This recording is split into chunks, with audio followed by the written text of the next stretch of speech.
with Mekhi Becton out for the season, the New York Jets need a pivot at the tackle position. Let's go over a couple of options because there's no need to panic. There are things that we can do at the tackle position. No huddle, Wilson end zone, caught, touchdown, Elijah Moore.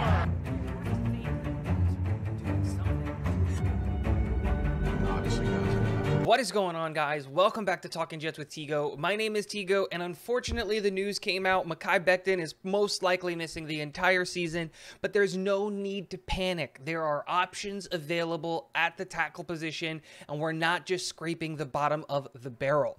But before we hop into the players that I think the Jets could possibly target, I wanted to remind you guys to hit the like button and the subscribe button. It really helps the channel grow.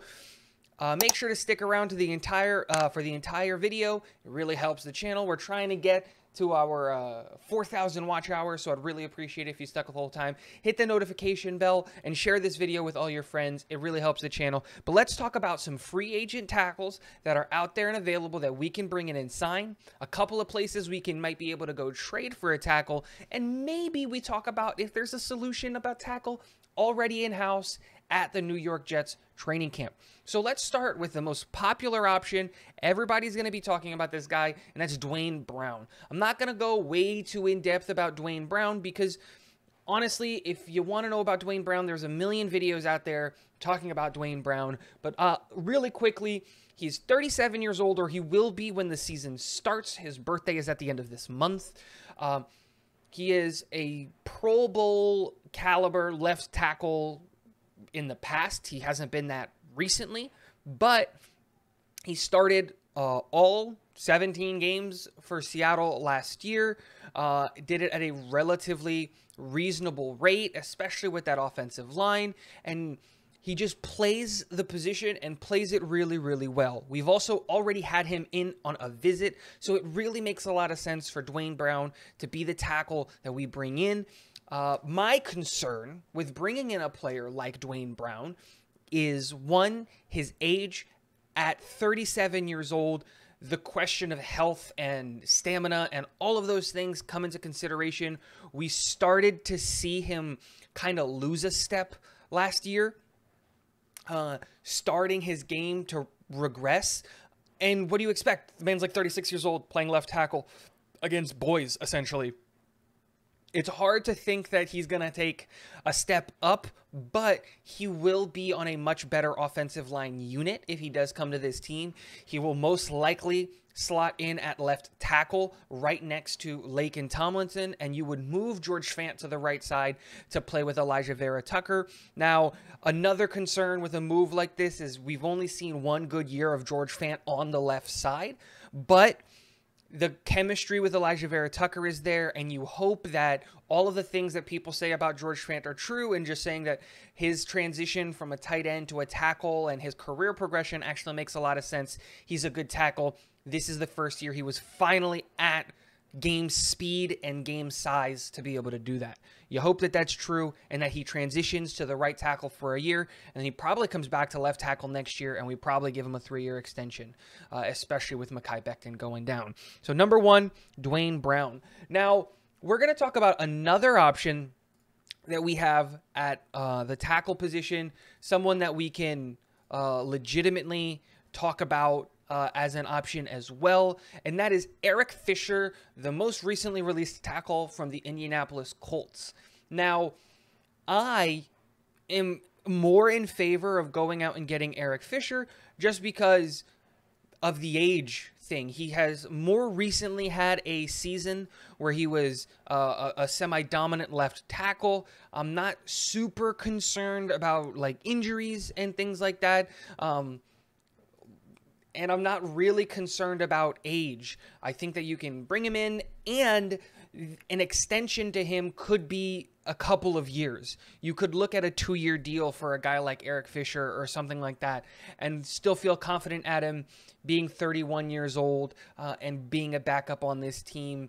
Now, even though Dwayne Brown was ultimately, I think, the better tackle in his career, Eric Fisher being almost 6 years younger is the thing that really kind of pushes me towards him a little bit better, or a little bit more often. But Eric Fisher, the tackle out of Indianapolis, is a great option to come in here. He has the same concern in my eyes as Dwayne Brown, where he's only ever played left tackle, so you would be bringing him in and slotting him in at left tackle and moving George Fant most likely back to right tackle. And in an ideal world, what I would like is to bring in a right tackle, which brings me to my next player that we can talk about, and that's Brian Bulaga, the tackle, most recently with the, I almost said San Diego Chargers. I had to go look it up. They're the Los Angeles Chargers.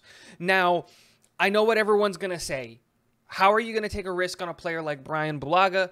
The guy's had 2 majorly injury-plagued seasons. The big caveat with Brian Bulaga is he has to come in and he has to pass a physical. Our medical staff needs to be able to look him up and down, poke and prod him, and make sure that the guy isn't a liability and isn't going to be injured. I don't want to bring another tackle to come in just to be injured. But why is Brian Bulaga someone that I'm really interested in bringing on the team? One, when his most recent full season where he played every single game was in 2018, and he was a really, really good right tackle in 2018. In 2019, he also played a full season in 2019. In 2019, where he started all 16 games, was a really good tackle for a lot of those games. And he started all of those games. 2020, again, we have the injury in 2020, but even then he was a more than serviceable right tackle in that game, in that season. And then 2021 is kind of a wash. He gets hurt right at the beginning of week 1. Wasn't looking good. Didn't play very many offensive snaps. But when you look at it, if the man is healthy, he's still a little bit older at 33, 34 years old, but he's a natural right tackle. He's a guy that we can go out and get in free agency and bring in, and he'll slot in at right tackle, and we don't have to shift the line at all. Fant stays on the left. Everybody stays where they are. All we're doing is slotting in Brian Bulaga at the right tackle spot, and it pushes all those guys down the list. Now, these are all the guys that I looked at and that I felt comfortable going and signing in free agency. There's a lot of other guys that are available, but I think that they're just backups. And at that point, like, we might as well just play Chuma Edoga. But there are 2 places, teams that I looked at where we could seriously talk about trading for a tackle. These teams have positional needs of positional excess for the Jets, and they have an extra tackle or 2 that they might be willing to part ways with because of their most recent draft history and things like that. So the first one, and I think the one that everyone's going to think about immediately, is Tevin Jenkins, the tackle from the Bears. Now, Tevin Jenkins was a second-round pick last year, got hurt in the preseason and missed all of last year, and for some reason is out of favor in Chicago with the new management. Chicago's new management, by the way, seems like they are on a scorched earth path. They are just upsetting some of the players and the status quo over there. I don't know what that front office and what that coaching staff is really doing with that team, but we can benefit from their dysfunction. Tevin Jenkins was a player that I wanted the Jets to possibly draft at the back end of the first round because I never thought that Elijah Vera Tucker was going to make it to that 24th pick. And I didn't think that the Jets were going to trade up to go get Elijah Vera Tucker. I was wrong on both accounts, but Tevin Jenkins was definitely a right tackle prospect that I was super interested in that draft. His injury only benefits us because from what I've read and what I've been able to find, he's fully healthy, but his draft and trade value is the lowest it's ever going to be. He's on the outs on that team. He hasn't played. He had the injury. He's a player that we can definitely go trade for. And the Chicago Bears have a need at both corner and wide receiver. We have depth at corner and wide receiver. Would they take a Bryce Hall, a Brandon Eccles, a Denzel Mims, maybe even a Jeff Smith or something along those lines, plus some other things to get us a Tevin Jenkins. This is something that I'm actually a little bit more interested in, is trading for one of these guys, because I think Tevin Jenkins is a starting caliber right tackle, and he's a guy that's on his rookie contract that we can have for the next 3 years on a really, really cost-effective deal. So Tevin Jenkins is out there and available. I'm in favor of going and trading for Tevin Jenkins. Now, another place that we can go look at trading for a tackle is a place that the Jets are familiar with trading with, and that's the Seattle Seahawks. This year, Seattle wasted 2 draft picks on offensive tackles, 2 really high upside tackles, one in Charles Cross, who was, in my opinion, the second best tackle in this year's class, and another really, really high upside tackle in Abraham Lucas, and they took him in the 3rd round out of Washington. Right now, the Seattle Seahawks carry 6 offensive tackles on their roster, and it looks like from camp that both of the starters from last year are kind of on the outs. This is an interesting conversation to have, because now you can look at a player like a Stone Forsythe, a Jake Curhan. Maybe not Jake Curhan, I'm not the biggest fan of his, but Stone Forsythe has trade value.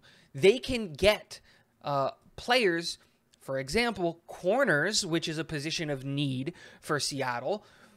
We can trade them away a corner or even a Mike White, if you don't believe in Geno Smith or Drew Lock or Jacob Eason, for a tackle that can come in and immediately start at our right tackle spot.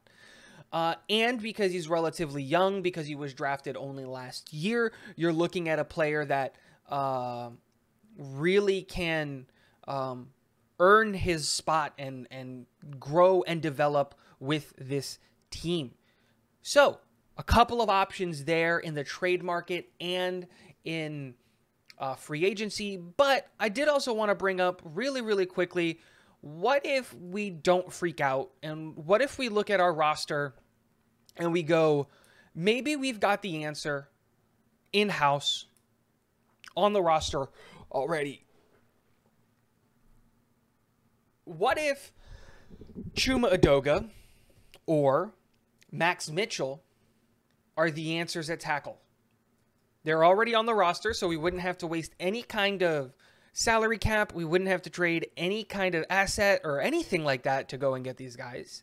We did just use a draft pick on Max Mitchell, and while he is a little underweight at just about 300 pounds, what if he's just the answer at right tackle? What if we slot him in at right tackle and we just kind of protect him and shelter that side of the line a little bit? You get the chip blocks from the tight ends.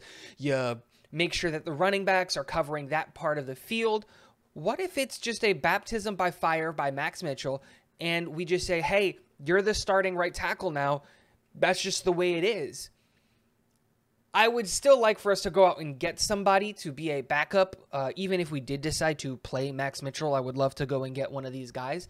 But I definitely like the idea of starting a Max Mitchell type of player, even though he might not necessarily be ready for the role.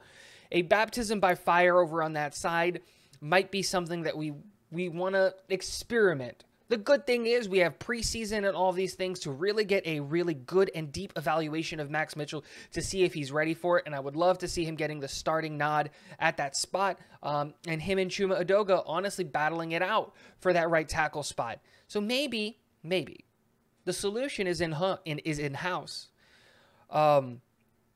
But I don't know. Let me know what you guys think in the comment section below. Let me know if there's any players that you would like to see the Jets target at right tackle. Is there anyone that you would like to trade for? I know Dom is a big fan of Andre Dillard from the Philadelphia Eagles, and trading for him, I just don't think...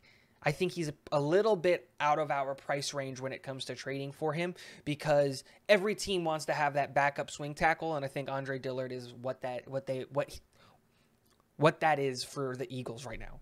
So let me know in the comment section below. And last but not least, go Jets.